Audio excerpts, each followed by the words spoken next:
Hello guys, welcome back to the vlog. അപ്പോൾ നമ്മളിന്ന് വന്നേക്കുന്നത് ഒരു സ്പെഷ്യൽ വീഡിയോ ആണ്. നമ്മളിന്ന് വന്നേക്കുന്നത് ഒരു റിവ്യൂ വീഡിയോ ഒന്നുമല്ല. നമ്മളിന്ന് വന്നേക്കുന്നത് ഒരു വണ്ടി ഡെലിവറി എടുക്കാനാണ്. അപ്പോൾ നമ്മളിന്ന് വന്നേക്കുന്നത് നമ്മുടെ സ്വന്തം കൂട്ടുകാരൻ്റെ ഒരു വണ്ടി റിവീൽ ചെയ്യാനാണ്. കുറച്ച് മോഡൊക്കെ ചെയ്തിട്ട് വണ്ടി നമ്മൾ എടുക്കാൻ വന്നേക്കാണ്. ഇപ്പോൾ ഏകദേശം രാത്രി 8 മണിയുണ്ട്. അപ്പോൾ ഞങ്ങൾ 7 മണിക്ക് പ്ലാൻ ചെയ്തൊരു പരിപാടിയാണ്. പക്ഷേ തുടങ്ങി വന്നപ്പോൾ 7 മണി കഴിഞ്ഞ് 8 മണിയായി. അപ്പോൾ ഇത് കുറേ വണ്ടികളൊക്കെ വന്നിട്ട്, കുറേ വണ്ടി എന്ന് വെച്ചിട്ടുണ്ടെങ്കിൽ നമ്മുടെ ബൈക്ക് വന്നിട്ട്, പിന്നെ നമ്മുടെ കുറച്ച് ഫ്രണ്ട്സിൻ്റെ ബൈക്കുകളൊക്കെ വന്നിട്ട് ഞാൻ എന്തായാലും കാണിച്ചു തരാം. ഓക്കെ, അപ്പോൾ ഈ ലൊക്കേഷൻ വരുന്നത് ബ്രോ പട്ടിക്കാട് എന്ന് പറയുന്ന സ്ഥലത്താണ്. മണ്ണൂത്തി ഭാഗത്താണ് ഞാനിപ്പോൾ നിൽക്കുന്നത്, അതും ഹൈവേ ഭാഗത്താണ്. അപ്പോൾ ഞാൻ എന്തായാലും കറക്റ്റ് കാര്യങ്ങളൊക്കെ ഞാൻ ഒന്നുകൂടി കാണിച്ചു തരാം. അപ്പോൾ നമ്മൾ വന്നേക്കുന്നത് റാപ്പ് 46 കസ്റ്റംസിലാണ് വന്നിട്ടുള്ളത്. അത് പട്ടിക്കാട് ഭാഗത്താണ്. കറക്റ്റ് സ്ഥലം ഞാൻ അടിയിൽ കൊടുത്തേക്കാം. പിന്നെ നമ്മുടെ ബൈക്സൊക്കെ ഇതേ ഒരു V3 വന്നിട്ടുണ്ട്, ഒരു ഡ്യൂക്ക് 390 വന്നിട്ടുണ്ട്, പിന്നെ ഒരു V3 വന്നിട്ടുണ്ട്.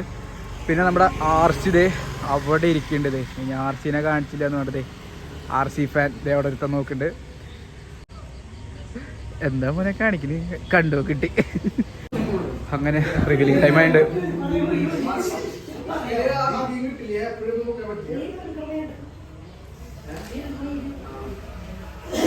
എടുക്കടാ, വെയിറ്റ് ചെയ്യാ പയ്യ.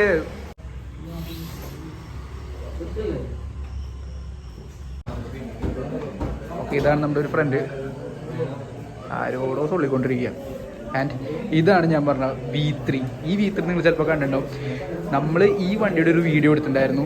V3 S ആയിരുന്നു, അത് കൺവേർട്ട് ചെയ്തിട്ട് നോർമൽ V3ക്ക് മാറ്റിയിട്ട്. ഇതേ ഇതാണ് ഓണർ. ഓക്കെ, ഇതേ ഡെപ്പൂല് കംപ്ലീറ്റ് ഒരു ഡെപ്പൂൾ വേർഷനാണ് കൊടുത്തിട്ടുള്ളത്. ബ്ലാക്ക് റെഡിൻ്റെ ഒരു കോമ്പിനേഷൻ കൊടുത്തിട്ടുള്ളത്. ഇതേ DRLs കൊടുത്തിട്ടുണ്ട്, മാസ്ക് കൊടുത്തിട്ടുണ്ട്. Fully modified, fully legally modified ആണ് വണ്ടി വന്നിട്ടുള്ളത്. മിറേഴ്സ് ഇല്ല എന്നുള്ളൂ. മിറേഴ്സ് നമ്മളെന്തായാലും വെക്കുന്നുണ്ട്. ആദ്യം ഇതിലുണ്ട് കംപ്ലീറ്റ്ലി മോഡ് ചെയ്ത് വെച്ചാൽ കണ്ടേ.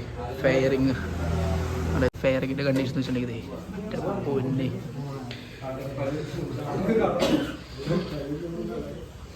എൻ്റെ ഫസ്റ്റ് ടൈമാണ് ഞാൻ ഇങ്ങനത്തെ ഒരു റിവീലിങ് വരുന്നത്. ഇതേ എന്താ പറയാനുള്ള ചിരിപ്പിക്കണടാ. ഇതാണ് വണ്ടിയുടെ ഈ ഒരു സൈഡ്. ഇതുപോലെ കംപ്ലീറ്റ്ലി ഒരു ഫുൾ റെഡ് ബ്ലാക്ക് കോമ്പിനേഷൻ കൊടുത്തിട്ടുള്ള, ഫുള്ളി അഡ്ജസ്റ്റബിൾ കൊടുത്തിട്ട് ഡെഡ് പൂളും കൊടുത്തിട്ടില്ല. അല്ലെങ്കിൽ ഒരു സ്റ്റിക്കർ കൊടുത്തിട്ടുണ്ട്. യമഹയുടെ സ്റ്റിക്കർ മാറ്റിയിട്ട് ഈ ഒരു സ്റ്റിക്കറാണ് പ്ലേസ് ചെയ്തിട്ടുള്ള. എൻ്റെ പണി ഇതൊരു അടിപൊളി ആയിട്ടാ. എനിക്ക് അലോയ് ഭയങ്കര ഇഷ്ടമായി പോയി. ഇതിൻ്റെ ഈ ഒരു ഫിനിഷിങ് കണ്ട, റെഡ് ബ്ലാക്ക് വൈറ്റിലൊക്കെ ഒരു കുട്ടിമായം. അപ്പോൾ ഇതാണ് ഓണറാ. ഇതാണ് നമ്മുടെ വണ്ടിയുടെ ഓണർ. ഈ വണ്ടിയാണ് നമ്മൾ മുമ്പ് റിവ്യൂ എടുത്തിട്ടുണ്ടായിരുന്നു, V3 S. അതെന്താ ഇങ്ങനെ മാറ്റാൻ കാരണം? അല്ല പിന്നെ എല്ലാവരും ബൈക്ക് എടുത്തിട്ട് ലീഗലി മോഡിഫൈ ചെയ്യാനാണ് നോക്കുന്നത്. പക്ഷെ നമ്മുടെ കേരള പോലീസുകാർ എങ്ങനെ പോയാലും 8 നിലയിൽ പൂട്ടാൻ നോക്കുന്ന ടീമുകളാണ്. അപ്പോൾ ഞാൻ ഈ വണ്ടി പേഴ്സണലി മുമ്പും ഓടിച്ചിട്ടുണ്ട്. ഇവിടെ കുറേ ഫെയറിംഗ് ഒക്കെ ഇരിക്കുന്നുണ്ട് കേട്ടോ. നമുക്ക് എന്തായാലും ഇത് അതുപോലെ തന്നെ വയ്ക്കാം.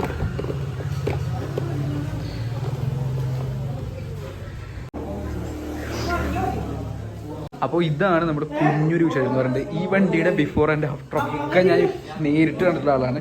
ഇതൊരു കംപ്ലീറ്റ് മാറ്റ് ബ്ലാക്ക് ഫിനിഷിലും V3 S ആയിരുന്നു. അപ്പോൾ എന്നോട് കുറേ ആൾക്കാർ കമൻറ്റ് ചെയ്തിട്ടുണ്ടായിരുന്നു V3 S എങ്ങനെ നോർമൽ V3യിൽ കൺവേർട്ട് ചെയ്യാന്നുള്ളത്. അതാണ് ഇതിൻ്റെ ഗ്രേറ്റ് എക്സാമ്പിളാണ്. ഈ ഒരു പീസ് കംപ്ലീറ്റ്ലി ചേഞ്ച് ചെയ്തിട്ട് സീറ്റ് വരെ മാറ്റി, 2 സീറ്റും മാറ്റി. അപ്പോൾ നമുക്ക് ഷോറൂമിലൊക്കെ കൊണ്ടുകഴിഞ്ഞാൽ അങ്ങനെ മാറ്റാനൊക്കെ പറ്റുന്ന ഓപ്ഷൻസ് ഉണ്ട്. രാവിലെ വിളിച്ചു, വരാൻ പറഞ്ഞു, വന്നു. ഇത് കംപ്ലീറ്റ്ലി പ്യുവർ ബ്ലാക്ക് ആയിരുന്ന സമയത്ത് ഞാൻ കണ്ടിട്ടുണ്ടായിരുന്നു. അപ്പോൾ പറഞ്ഞു കുറേ സ്റ്റിക്കറിങ് ലോഡിംഗ് ആണ്, കുറേ ഗ്രാഫിക്സ് ചെയ്യാൻ പ്ലാനിങ്, ഫ്രണ്ട്സ് ഗ്രാങ്ങിലൊക്കെ പറഞ്ഞിട്ടുണ്ടായിരുന്നു. അറ്റ്ലാസ്റ്റ് വണ്ടി അങ്ങനെ ഇറക്കിയേക്കാണ്. എൻ്റെ പൊന്നെ ഒരു രക്ഷയില്ല. V3 എന്താണെന്ന് ഞാൻ മനസ്സിലാക്കിയത് ഈ വണ്ടി ഓടിച്ചിട്ടാണ്. V3 S എന്താണെന്ന് മനസ്സിലാക്കിയത് ഈ വണ്ടി ഓടിച്ചിട്ടാണ്. ഫസ്റ്റ് ടൈം ഞാൻ യമഹയുടെ V3 ഓടിക്കുന്നു ഈ ഒരു വണ്ടി ഓടിച്ചിട്ടാണ്.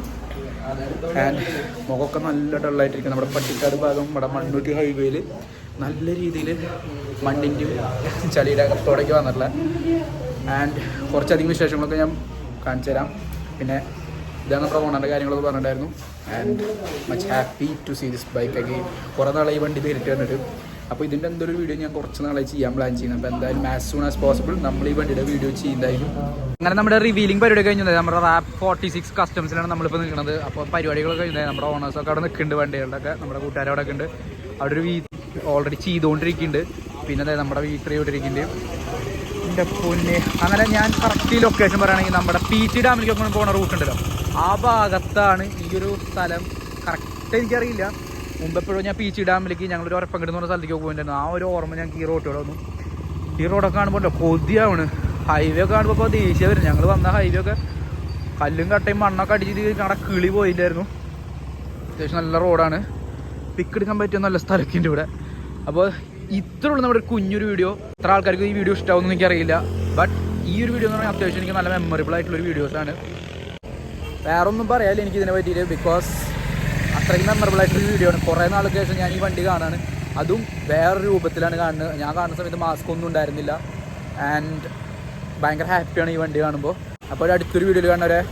അപ്പോൾ എപ്പോഴും പറയുന്ന പോലെ വണ്ടിനെ ഇഷ്ടപ്പെടുന്നവർ, വണ്ടിനെ പ്രാന്തമായിട്ട് ഇഷ്ടപ്പെടുന്നവർക്കും അടുത്തൊരു കിടിലം വീഡിയോയിൽ കാണുന്നവരെ. Vibe signing off. ബൈ.